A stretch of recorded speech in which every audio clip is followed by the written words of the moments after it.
Ser un ignorante no siempre es tan malo, o al menos no debería de serlo, pues tal parece que en cierta medida todos ignoramos algo. Ignoramos cosas, algunos unas, otros otras.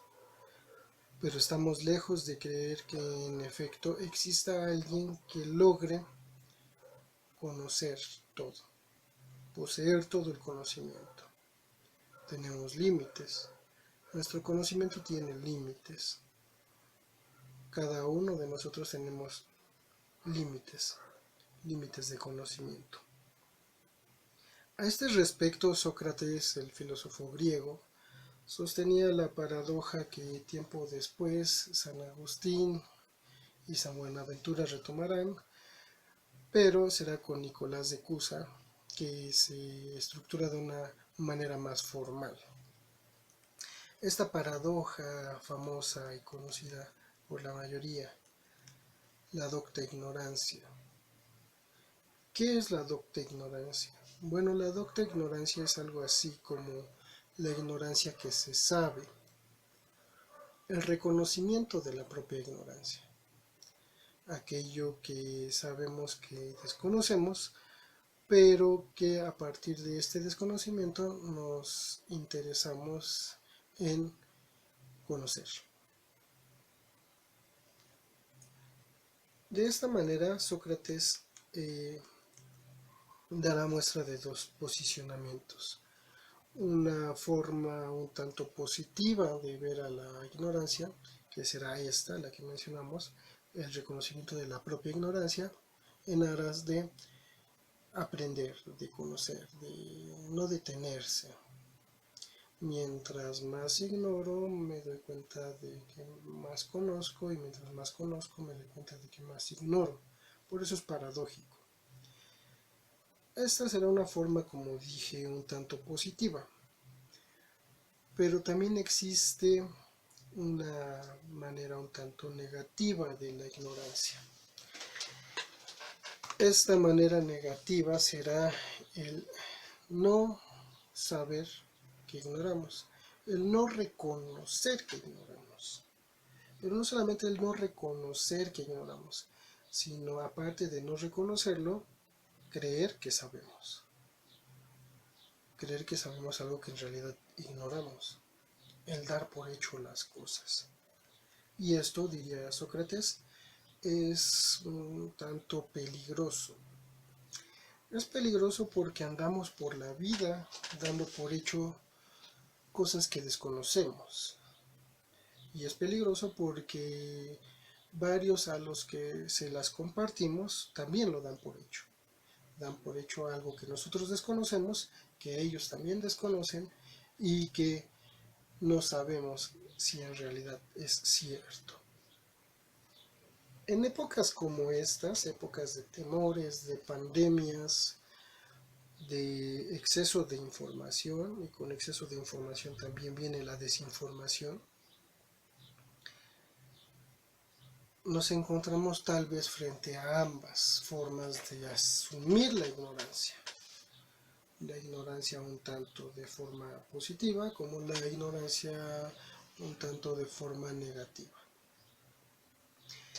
Es quizá aquí donde podemos hacer una pequeña defensa de la ignorancia, una apología de la ignorancia.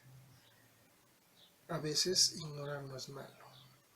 ¿Por qué tiene que ser malo desconocer? ¿Por qué tiene que ser malo no saber? Y es aquí donde acude a nuestro auxilio la filosofía. La filosofía como una forma de consuelo, como una forma de apoyo y como una forma de asumir nuestro rol en estos fenómenos. La práctica podría ayudarnos, la práctica misma de la filosofía podría ayudarnos a cómo sobrellevar la situación. La práctica y las enseñanzas de aquellos pensadores que en su momento pudieron hacerse las preguntas adecuadas, tal es el caso de Sócrates. Hacerse las preguntas adecuadas para enfrentar lo desconocido. aquello que nos estresa, aquello que nos angustia, aquello que nos perturba sin que sepamos bien a bien por qué. ¿Por qué nos angustia el no saber qué pasa? ¿Por qué nos angustia el no tener el dominio de lo que está sucediendo? ¿Por qué nos estresa? ¿Por qué nos saca de nuestros pensamientos? ¿Por qué nos ocupa en un momento en el que le damos vueltas al asunto y no sabemos bien a bien qué está pasando? No tenemos una respuesta. Bueno, el no tener una respuesta no necesariamente tiene que ser malo. Y aquí acudimos precisamente a Sócrates. Bueno, en específico muy probablemente sea que esta angustia y que esta ansiedad que se nos ha generado sea el legado que hemos tenido por tenerle miedo a lo desconocido. Aquello que desconocemos nos da miedo lo extraño, y ante ello preferimos tener el control de la situación. Preferimos saber cómo, saber por qué. Y cuando se nos presenta un fenómeno nuevo, entonces le tenemos miedo.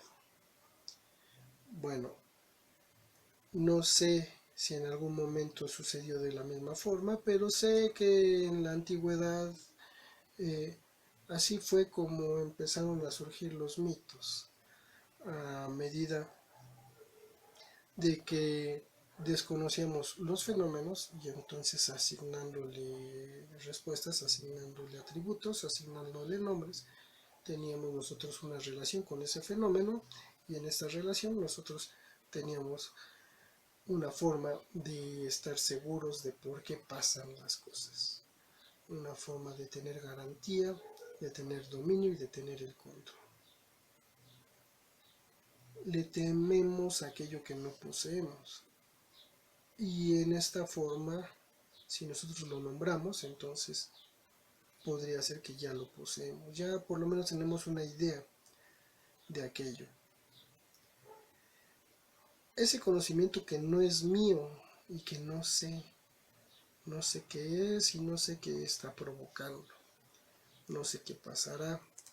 Son pensamientos tal vez que hoy en día nos acompañan.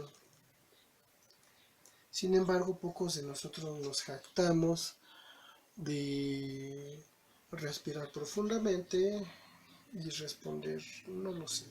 ¿Qué está pasando? No lo sé.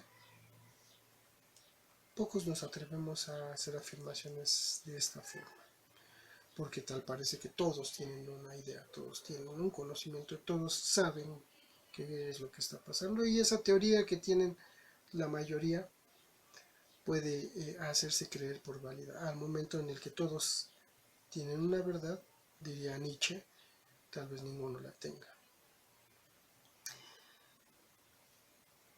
Porque en su mayoría todos creemos saber qué es lo que pasa. Todos quisiéramos tener la certeza de qué está pasando. Pero nada hay más falso que esto. Nada hay más falso que todos tengan una certeza o una verdad.